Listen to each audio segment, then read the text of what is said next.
अवगत कराया था कि इसकी सेकेंड वेव के बहुत स्ट्रॉन्ग चांसेस हैं कि कोरोना की सेकेंड वेव भी आ सकती है और बाहर के देशों में ये आ रही है।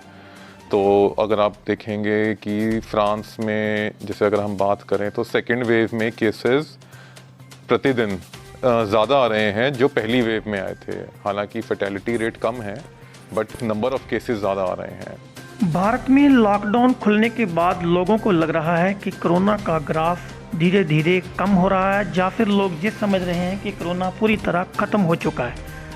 परंतु बात जिला पठानकोट की जाए तो वहां के जिलाधीश की तरफ से बीते दिनों में दिए गए एक बयान के अनुसार भारत में दोबारा से कोरोना की सेकंड वेव आने की संभावना दिख रही है।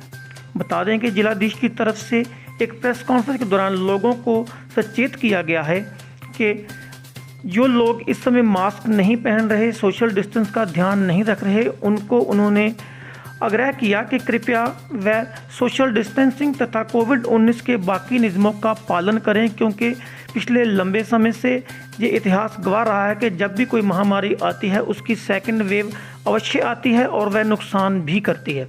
बता दें कि जिलाधीश ने यह भी कहा है कि कुछ देश ऐसे हैं जहां पर कोरोना का सेकंड वेव आ चुका है, जिसमें बात अगर यूएसए की जाए तो वहां पर भी इस समय सेकंड वेव के तहत कोरोना के मामले बढ़ते नज़र आ रहे हैं। बता दें कि अनलॉक का ये मतलब नहीं है कि कोरोना महामारी समाप्त हो चुकी है। ये बात लोगों को समझनी होगी कि अनलॉक देश की आर्थिक व्यवस्था को बनाए रखने के लिए ज़रूरी था।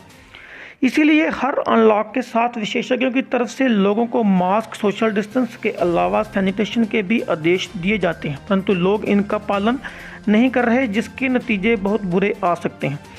देश में लोगों में हालत देखकर ऐसा कोई भी भय नज़र नहीं आ रहा जिसके लोग इस समय कोरोना महामारी से डर रहे हों। लोग बिना मास्क डाले घूम रहे हैं, लोग सोशल डिस्टेंस का पालन बिल्कुल नहीं कर रहे, जिसके चलते अभी भी इस संक्रमण का फैलना निश्चित है। हमारा मकसद आपको डराना नहीं है, जागरूक करना है। बता दें कि ये महामारी का सिर्फ पहला चरण है। इतिहास गवाह है कि हर महामारी का दूसरा चरण यानी सेकंड वेव आई है और उसमें भी बीते समय में भारी नुकसान हुआ है। बात WHO की माने तो कोरोना महामारी की सेकंड वेव का आना निश्चित है, जिसके लिए हम सबको तैयार होना पड़ेगा। बता दें कि दूसरे देशों में कोरोना महामारी की सेकंड वेव आ चुकी है, जिससे इस समय बाकी देश जूझ रहे हैं। जानकारी के मुताबिक अमेरिका इस समय दूसरी वेव से गुजर रहा है, जिसके चलते वहां लगातार आंकड़े बढ़ रहे हैं। बता दें कि सेकंड वेव सरकारों के लिए एक नई चुनौती लेकर आया है, क्योंकि सरकारों की स्थिति ये है कि अगर अनलॉक नहीं खोलती तो देश की आर्थिक स्थिति लगातार गिर रही है, और अगर अनलॉक खुल जाता है तो लोग बिना प्रिकॉशन लिए घूम रहे हैं और संक्रमण को लगातार फैला रहे हैं, जिसके नतीजे भारी हो सकते हैं। एक तरफ जिंदगी है, दूसरी तरफ देश की आर्थिक व्यवस्था। ऐसी विडंबना से सिर्फ लोगों का सहयोग ही देश को संभाल सकता है। हमारे चैनल के माध्यम से लोगों को सिर्फ एक ही संदेश है कि वे अनलॉक का फ़ायदा लें, लेकिन प्रिकॉशन के साथ, ताकि इस महामारी पर रोक भी लग सके। Punjab order news Bamiyal. Activity rate है वो पूरे देश में, पंजाब में, ज़िले में हर जगह ही कम हो रहा है, जो कि काफ़ी एक खुशी की बात है। बट जैसे कि सबको पिछली बार भी मैंने अवगत कराया था कि इसकी सेकेंड वेव के बहुत स्ट्रॉन्ग चांसेस हैं कि कोरोना की सेकेंड वेव भी आ सकती है और बाहर के देशों में ये आ रही है।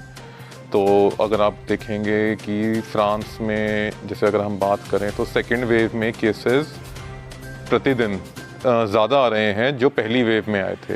हालांकि फर्टेलिटी रेट कम है बट नंबर ऑफ़ केसेस ज़्यादा आ रहे हैं। तो ये सेकेंड वेव की एप्रीहेंशन है और त्योहारों का सीज़न है, तो इसीलिए कोरोना भी गया नहीं है। कभी कभी जैसे बाहर जब जाते हैं या देखने में आया है कि लोग थोड़े से अब कैजुअल होते जा रहे हैं कोरोना को लेके। काइंडली ये एटीट्यूड मत अडॉप्ट करिए। भी ये थोड़ा सा और प्रिकॉशंस हमें लेने की ज़रूरत है, और कुछ 3-4 महीने 5 महीने के बाद ही जब तक कुछ प्रॉपर वैक्सीन्स वगैरह जब तक आती हैं तब तक हमें अपनी सतर्कता में कोई भी ढील नहीं बरतनी है।